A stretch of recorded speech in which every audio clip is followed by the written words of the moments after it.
Swami Vivekanand Subharti University, one of the leading universities of North India. 250 acres campus, 220 plus professional and vocational programs, 20,000 plus students, state-of-the-art infrastructure. Come and give wings to your career with Swami Vivekanand Subharti University, where education is a passion. NH58, Meerut, Delhi, NCR. स्वागत है आपका news निवारण TV पर। इस वक्त हम IMA hall के अंदर मौजूद हैं। यहाँ पर मैंने पहले भी बताया कि कैंसर को लेकर एक कॉन्फ्रेंस चल रही है। इस कॉन्फ्रेंस में सैकड़ों लोग डॉक्टर्स को सुनने पहुंचे हैं और डॉक्टर्स बता रहे हैं कि आखिर कैंसर कैसे होता है, कैसे से बचा जाए और कितने प्रकार का होता है।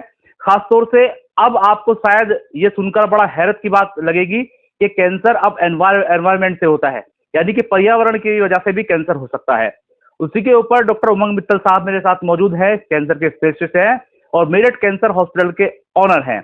इन्होंने एनवायरनमेंट से किस तरीके से कैंसर होता है और कैसे बचें, इस पर इनका टॉपिक था और उन्होंने बकायदा उसको बेबाकी से बताया और लोगों के समझ में आया। लेकिन हम चाहते हैं ये बात दूर तक जाए और दूर तक लोग इसको सुने, हमारे दर्शक भी इसको सुन लें, देख लें कि आखिर कैंसर कैसे हो सकता है, पर्यावरण से उससे कैसे बचे। सर, स्वागत है आपका न्यूज निवारण टीवी पर। सर, आपका टॉपिक बड़ा शानदार रहा, लेकिन सर जहां हम रह रहे हैं, जिस हवा को हम इनहेल कर रहे हैं, उससे कैसे कैंसर हो सकता है? देखिए, अगर हम आज की रिसेंट स्टडीज देखें तो करीब करीब 15% कैंसर तो हेरिडिटरी होते हैं जीन की वजह से। 75 से 80%, 85% कैंसर एनवायरनमेंट की वजह से होते हैं। बड़ी बात है। और एनवायरनमेंट में खाली पर्यावरण नहीं आता, एनवायरनमेंट ऐसी हर चीज है जो हम बाहर से अंदर ले सकते हैं। उसमें तंबाकू भी आता है, शराब भी आता है, खान पान भी आता है, लाइफस्टाइल बोलते हैं। तो करीब करीब 50-60% कैंसर इससे होते हैं और करीब करीब 20-25% कैंसर सिर्फ पर्यावरण और जो हमारे आसपास में मौजूद हैं उनसे होते हैं। तो अगर हम खाली पर्यावरण की बात करें, क्योंकि लाइफस्टाइल सब लोगों को आइडिया होता है कि कैसे करना है, बीड़ी से तंबाकू का भी आइडिया है।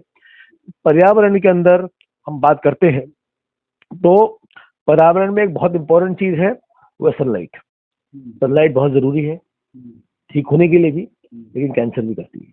अच्छा, अगर हम बात करें कैसे कैंसर करती है, तो अल्ट्रावायलेट रेज है जो हार्मफुल रेज होती है।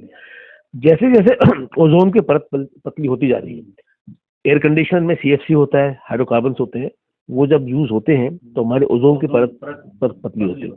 तो अल्ट्रावायलेट रेज जो हार्मफुल रेज होती है, नॉर्मली बहुत कम टाइम के लिए निकलती है, ओजोन के पार जाती है, ओजोन के पार। और ओजोन के पार आने की वजह से जो स्किन कैंसर्स हैं, तो ये ग्लोबल वार्मिंग से हो रहा है क्या? ग्लोबल वार्मिंग भी एक वजह है उसका, ओजोन परत कम होने का। तो उससे जो हमारा सनलाइट है वो नुकसान कर रही है। इसीलिए आज की तारीख में मैं यही कहूंगा, कोई भी बाहर जाता है तो सन लोशन, जो अपने एंटी टैनिंग लोशन होते हैं और एंटी सन वाले एसपीएफ वाले लोशन होते हैं, वो लगा के जाना चाहिए। तो ये एक इम्पोर्टेंट बात है। दूसरा, रेडिएशन। रेडिएशन, आयनाइजिंग रेडिएशन जो होती है हमारे धरती से भी निकलती हैं। उसके अलावा बहुत ज्यादा एक्सरे, सीटी स्कैन, उसके अलावा ऑफ कोर्स न्यूक्लियर बॉम्ब्स वगैरह जब होते हैं, इन सब से जो रेडिएशन निकलती है, इस तरह से कॉस्मिक रेडिएशन जो ऊपर ब्रह्मांड से आती हैं, तो अगर हम बहुत ज्यादा एरोप्लेन वगैरह में ट्रेवल करते हैं तो उन पे हमसे ज्यादा आ सकती है, उससे कैंसर हो सकता है। अगर हम ऐसी जगह रहते हैं जहाँ पर यूरेनियम वगैरह निकलता है या इस तरह की चीज है, तो इस तरह के लोगों में उस कैंसर के होने के चांसेस ज्यादा हो जाते हैं। उसके अलावा हम बात करते हैं जो खाते पीते हैं, तो जो पेस्टिसाइड्स हैं, जो फर्टिलाइजर्स हैं, उसमें अधिकतर ऐसे हैं जिनमें ऐसे केमिकल्स होते हैं जो हमें डीएनए डैमेज करते हैं। और क्योंकि आज की तारीख में जो गोबर की खाद है और जो कीटाणु की खाद, जो अपनी उसकी अर्थवर्म वाली खाद, केंचुए की खाद, वो खाद होती है, वो लोग कम इस्तेमाल करते हैं क्योंकि उसमें खाना बहुत अच्छा है। यूरिया और यूरिया के अलावा और बहुत सारी चीज और आ गई, तो उनसे कैंसर बहुत ज्यादा होता है। यहाँ तक कि आपकी जो धरती है वो बैरन हो जाती है, क्योंकि धरती में भी कैंसर हो जाता है एक तरीके से। और अगर आप बहुत यूज करते हैं तो हो सकता है 10-15-20 साल के बाद वो धरती दे ही नहीं कुछ अपना, और साथ में वो पानी में जाता है, लीच होता है, उस पानी में कैंसर हो जाता है। तो जो लोग आज की तारीख में बहुत ज्यादा यूज कर रहे हैं, वहाँ गाँवों में कैंसर बढ़ गया है। क्योंकि पहले हम कहते हैं गाँव में कैंसर कम होता है, लेकिन अब इन फर्टिलाइजर्स और पेस्टिसाइड्स की वजह से गाँव में कैंसर बढ़ गया है, पानी पी रहे हैं उससे बढ़ गया है। साथ में ये फर्टिलाइजर्स और पेस्टिसाइड आप जो खाना खा रहे हैं उसमें आ जाते हैं, और जब कोई भी खाना खाता है उनमें कैंसर चांसेस बढ़ जाते हैं। प्लस जो आज की तारीख में उनको सुंदर दिखने के लिए रंग लगाए जाते हैं, पकाने के लिए इंजेक्शन दिए जाते हैं, उनसे कैंसर बढ़ गया है। यहाँ तक कि जो इंजेक्शन दे रहे हैं ऑक्सीटोसिन वगैरह के, उनसे छोटे बच्चों में कैंसर बढ़ गया है। ये हाइब्रिड जो सब्जियां हम खा रहे हैं सर, ये भी प्रॉब्लम करती होंगी इस हिसाब से? तो देखिए, हाइब्रिड सब्जियां अगर प्रॉपर्ली ऑर्गेनिक तरीके से बनी है तो दिक्कत नहीं है, लेकिन ज्यादातर हाइब्रिड के तो वायरल होता है ना सर? ज्यादातर हाइब्रिड सब्जियां जो है वो इंजेक्शन इन सबसे बनती है, उन सबसे कैंसर बनता है। तो ये एक बहुत बड़ी वजह है अपनी। सर इसके बचने का तो कोई अब उपाय बचा ही नहीं, बचे कैसे सर इससे? जहाँ में वही कैंसर है।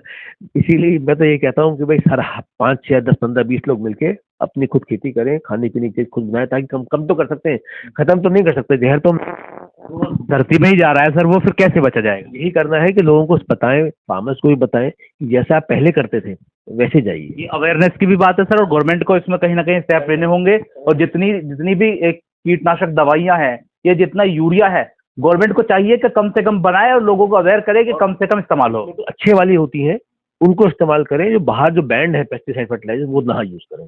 उसके अलावा हम जो एक देखा गया है कि जो बहुत ज्यादा हम लोग रात को काम करते हैं, नाइट शिफ्ट वर्कर्स, उनमें कैंसर की चांसेस ज्यादा है, क्योंकि उसमें आपका जो रिद्म होती है बॉडी की वो खत्म होती है, इम्यूनिटी कम होती है, उससे कैंसर होता है।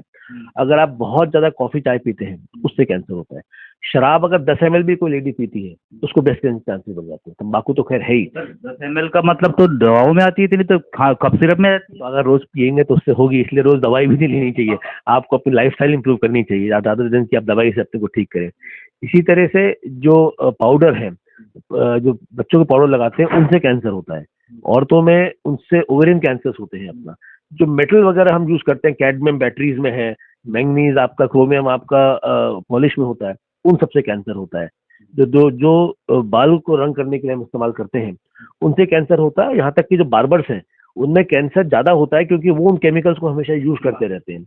इसी तरह से जो फ्लोरोसेंट वाले लैंप्स होते हैं वो लगातार अगर सर पे जलते हैं तो उनसे हमारा कैंसर चांसेस, तो बहुत ज्यादा फ्लोरोसेंट लैंप्स देखने में सुंदर लगते हैं लेकिन उनसे कैंसर होता है। तो जो बच्चे आज की तारीख में फ्लोरोसेंट पहन के जाते हैं, और सर जो ओवन के अंदर बर्तनों का इस्तेमाल होता है, जो प्लास्टिक के बर्तन होते हैं, तो शायद वो भी प्रॉब्लम करते होंगे। देखिए, प्लास्टिक तो सबसे खतरनाक चीज है। प्लास्टिक से जब बनता है तो उसमें विनाइल क्लोरीन मिलता है, जिससे बहुत सारे कैंसर होते हैं। और जो हम पानी पीते हैं या खाना खाते हैं प्लास्टिक के बर्तनों में, तो उससे डायऑक्सिन्स निकलते हैं, माइक्रोप्लास्टिक्स निकलते हैं। डायऑक्सिन्स तो हम सादा पानी की बोतल होती है, धातु इस्तेमाल करें सर? हमको या तो कांच इस्तेमाल करें या स्टील इस्तेमाल करें, या हमारे पुराने जमाने का जो अपना तांबा हो गया है। और पानी वानी पीने के लिए अगर पार्टी वार्टी कर रहे हैं तो सिंपल जो अपना मिट्टी के जो बनते हैं बर्तन अपना, उनको आप इस्तेमाल करें, वो बहुत सेफ है। जो हम आज कर रहे हैं, हर चीज जो हम ले रहे हैं चारों तरफ, आपने जिक्र कर दिया मिट्टी, फिर वो वहीं से आएगी जहाँ कीटनाशक दवाइयाँ डल रही है। सर कहाँ तक बचा जाएगा? मिट्टी के बर्तन आप जब बनाते हो तो आप उनको प्रॉपरली जलाते हो, उनको करते हो, तो उससे वो मर जाते हैं अपना। इसी तरह से इन्फेक्शंस, जो हेपेटाइटिस है, उससे आज की तारीख में लिवर कैंसर इतने होते जा रहे हैं। वैक्सीन बहुत जरूरी है। ह्यूमन पेपिलोमा वायरस होती है, वो हमारे बच्चे जाने के मुंह का कैंसर के लिए बहुत इंपॉर्टेंट कॉज है, उसकी भी वैक्सीन आती है। तो कई ऐसे इन्फेक्शन हैं हमारे चारों तरफ जिससे कैंसर होता है, उसकी वैक्सीन अवेलेबल है, उनको हमको देना चाहिए। सर अब जो हिंदुस्तान के अंदर देखा जा रहा है कि 90%, मैं तो 90% कहूंगा, लीवर फैटी की समस्या है सर। लीवर फैटी से सारी समस्या जनरेट हो रही हैं, कोलेस्ट्रॉल बढ़ जा रहा है, सारी चीजें हो रही हैं। सर इससे कैसे बचे? देखिए, लाइफस्टाइल एक बहुत इंपॉर्टेंट, 30 से 40% कैंसर लाइफस्टाइल से होते हैं। अगर हम मोटे हैं तो उसमें लिवर फैटी होता है, लिवर कैंसर होता है, हमारा ब्रेस्ट कैंसर बढ़ता है, हमारा कोलन कैंसर बढ़ता है, बहुत सारे कैंसर बढ़ते हैं। तो हमको एक तो घी तेल कम करना है।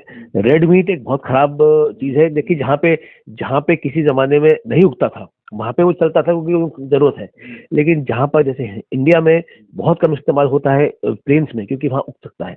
तो ये बताना चाहिए लोगों को कि रेड मीट बिल्कुल अवॉइड करें। प्रोटीन्स वगैरह आपके वेजिटेरियन प्रोटीन्स हैं वो बेटर है। अगर नॉनवेज खाना भी है तो हो सकता है एग फिर भी बेटर है, वो भी एग वाइट वाला पार्ट में, या फिश थोड़ी बहुत है। लेकिन उसके अलावा जितने भी रेड मीट्स वगैरह है वो बहुत खराब है। चिकन भी नहीं खाना चाहिए। चिकन में खाली जो ब्रेस्ट बोन होती है वो ठीक है, जो उसके लेग्स हैं वो भी रेड मीट है। रेड मीट में जाता है। हाँ, खाली जो उसके ब्रेस्ट बोन है वो व्हाइट मीट में आती है, तो वो भी उतना ही खराब हो जाता है अपना। उसके अलावा हमको एक्सरसाइज कम से कम 30 से 40 मिनट 5 दिन रोज जरूर करनी चाहिए। एक्सरसाइज से कुछ ऐसी चीज तत्व निकलती हैं जो कैंसर को कम करती हैं, वो बहुत जरूरी है। अपने को मोटा बिल्कुल भी नहीं होना चाहिए। अगर हम 15 किलो वजन इंक्रीज करते हैं 18 साल की उम्र के बाद में, तो कैंसर के चांसेस, ब्रेस्ट कैंसर चांसेस 15 गुना ज्यादा हो जाते हैं। उसका ध्यान रखना चाहिए हमको अपना, और अच्छा सोचना चाहिए। अगर स्ट्रेस लेते हैं तो स्ट्रेस भी एक कैंसर का कॉज है। तो आज की तारीख में जो फास्ट पेस दुनिया है, मैं समझता हूँ अगर हम आयुर्वेद की बात करें और उसमें जाएं, जिसमें लोग कहते हैं उतना ही संग्रह करो जितना कि जरूरी है। कहते हैं ना कि भाई मैं भी भूखा ना रहूं ना, तो उतना ही संग्रह करो जितने की जरूरत है, वरना हाय तौबा के अंदर ज्यादा जितने विकसित देश हैं सर, इसीलिए शायद कैंसर की समस्याएं बढ़ गई हैं, क्योंकि जितना विकसित देश होगा उतनी चीजें हाईटेक होंगी और कैंसर भी ज्यादा होगा। इसीलिए विकसित देशों में जो दर है बहुत ज्यादा है। इंडिया में पिछले 20-25 साल में दर सडनली बढ़ी है, 2-3-4 गुने हो गई है, क्योंकि यहाँ पे सडनली हमने वेस्ट को एक करना शुरू किया है। अपनी जो हमारी पुरानी पद्धति है उनको हमने छोड़ दी है। खान पान, बच्चे आप देख लीजिए, बच्चे सारे समय घर पे रहते हैं, बाहर नहीं जाते, खेलते नहीं है, सारे समय उनको पिज्जा ये सब चीज चाहिए जो कि खराब चीज है। हरी सब्जी फल कम खाते हैं। पुराने जमाने में थाली आती थी, सब खाना होता था, अब वो थाली सिस्टम खत्म हो गया, अपनी मर्जी से बनाते हैं। ये सब चीजें कैंसर की। अब ये बताइए कि कैंसर को रोकने में गवर्नमेंट का कितना सहयोग हो सकता है? गवर्नमेंट अगर चाहे तो कितने % इस चीज पर रोक लगा सकती है? जो कीटनाशक दवाइयां मैंने आप कहा, पहले यूरिया कहा, और बहुत सारी ऐसी चीज है अगर गवर्नमेंट चाहे, जैसे फास्ट फूड बिकने लगा बड़े लेवल पर, सोया बन रहा है, फर्जी सोया, इलीगल सोया, वो उसको दिखाते वीडियो आते हैं कि वो सोया अगर खा लेगा तो ऐसे ही मर जाएगा आदमी, जिसको सोयाबीन करके बड़ा चाव से लोग खाते हैं। चाउमीन बन रही है सर, पूरा जो है प्रोसेस होके वो उसका जो मैदा निकल रहा है। तो ये अगर इन पर बैन लगे, या इन कंपनियों को, जैसे आपने कहा तंबाकू से होता है, इतनी बड़ी बड़ी कंपनियां, इतने बड़े बड़े ब्रांड हैं, इतने बड़े बड़े लोग हैं जो ब्रांड एम्बेसडर बने हुए, उनका प्रचार करें, तो गवर्नमेंट को चाहिए कम से कम इन पर तो रोक लग सकती है ना। बिल्कुल करना चाहिए। तंबाकू को सबसे पहले रखनी चाहिए। 30% कैंसर उसकी वजह से होते हैं। हर साल हिंदुस्तान में ही करीब करीब 80 लाख लोगों की मौतें से तंबाकू की वजह से होती है, जिसमें कई बीमारियां हैं अपना। तो तंबाकू तो ऐसी चीजें बैन होनी चाहिए। शराब भी कम से कम 20-25 साल तक की उम्र में बैन होना चाहिए किसी को मिलना। जो ये पेस्टिसाइड फर्टिलाइजर्स हैं, जिसको मालूम है कि बाहर बैंड है, ये जो वेस्टर्न कंट्रीज है उन्होंने उनको बैन कर दिया है और यहाँ बेच रहे हैं क्योंकि वहां नहीं बेच सकते। वी शुड मेक श्योर कि वहां जो बैंड है उसके स्टडी के बिना उनको नहीं यूज करें, प्रॉपरली अपना ही इस्तेमाल करें। हर जगह, जैसे मैं चाइना में गया था, मैंने देखा वहां पे हर टूरिस्ट प्रोडक्ट हर जगह पे उन्होंने एक्सरसाइज की चीज रखी हुई है अपनी। तो जो भी जाता है, कहीं भी जाता है, एक्सरसाइज करता है। तो एक लोगों में एक्सरसाइज अवेयरनेस करनी है। अच्छी बात यह है कि भी योगा जो है काफी बढ़ गया है, उसकी वजह से लोग एक्सरसाइज कर रहे हैं, बट ये हर जगह फैलनी चाहिए। लोग एक्सरसाइज करें, खाने पीने का ध्यान रखें। ये जो सारे समय उल्टा सीधा खाते हैं उस पर कहीं ना कहीं अंकुश होना चाहिए। उसमें क्या मिला रहे हैं उसका अंकुश होना चाहिए। रेट्रेशन हो रहा है, आप बता रहे हैं, दूध भी आजकल नकली मिल रहा है, मावा, उस पे जो पेनल्टी एक मौत देने वालों को मिलती है, ऐसी कोई पेनल्टी मिलनी चाहिए कि आप जान से कर रहे हो। तो इस तरह का कोई एक डर दहशत फैले तभी होना चाहिए, और कोई तरीका नहीं है। मेरठ में 1 करोड़ रुपए की वो दवाई पकड़ी गई है जो एक्सपायर हो चुकी, बड़े लेवल पर लोगों को खिलाया जा रहा था, लोगों को जहर दिया जा रहा था। तो सर एज अ डॉक्टर आप क्या कहना चाहेंगे? ये शोभा देता है लोगों को इस तरह से पैसा कमाना, लोगों की जान ले लेना? मैंने क्या कहा कि हमारी जो एक पुरानी, देखिए हिंदुस्तान में जितने भी लोग हैं, चाहे वो किसी भी धर्म का पालन करते हो, एक जो कल्चर है वो इंडियन कल्चर हमेशा रहा। अभी पिछले 20-25 साल को छोड़ दें, वो कल्चर ये कहता है कि सही काम करो, गलत नहीं करो। आपके जो पुराने ऋषि थे, जो साइंटिस्ट थे, उन्होंने जो बताया कि इस तरह खाना है, इस तरह सोना है, टाइम पे खाना है, टाइम पे सोना है, ये चीज नहीं खानी है, वो सब लोग फॉलो करते थे अपना। और उसकी वजह से, और ये था कि पैसा की जरूरत नहीं। हम लोग कभी, मैंने कभी नहीं देखा 80-90 के दशक में जो अमीर भी होते थे ना, वो ऐसा नहीं होता था कि आंख बंद करके करते थे। प्रॉफिट भी कमाते थे, एक लिमिटेड प्रॉफिट कमाते थे। आज की तारीख में नई जनरेशन में, या तो कैपिटल वेस्टर्न सिस्टम आया है कि पैसा पैसा पैसा, सही गलत आदमी भूल गया है, पैसे की हद भूल गया है। चाहे कुछ भी हो जाए, आज की तारीख में रिलेशन खत्म हो गए पैसों के लिए। तो कहीं ना कहीं हमारी जो पुरानी संस्कृति है उसको आना जरूरी है। मॉरल साइंस पुरानी बंद हो गई है। मॉरल साइंस हमारी जितनी पुरानी किताबें थी उनमें होती थी कि क्या सही क्या गलत है। शायद दोबारा से हमारे आज बच्चों में, हर, चाहे किसी भी जगह पढ़ते हो, चाहे मदरसे में पढ़ते हो, चाहे शिशु पढ़ते हो, चाहे कॉन्वेंट में पढ़ते हो, हर जगह वो जो हमारी पुरानी सिस्टम थी कि क्या सही है क्या गलत है।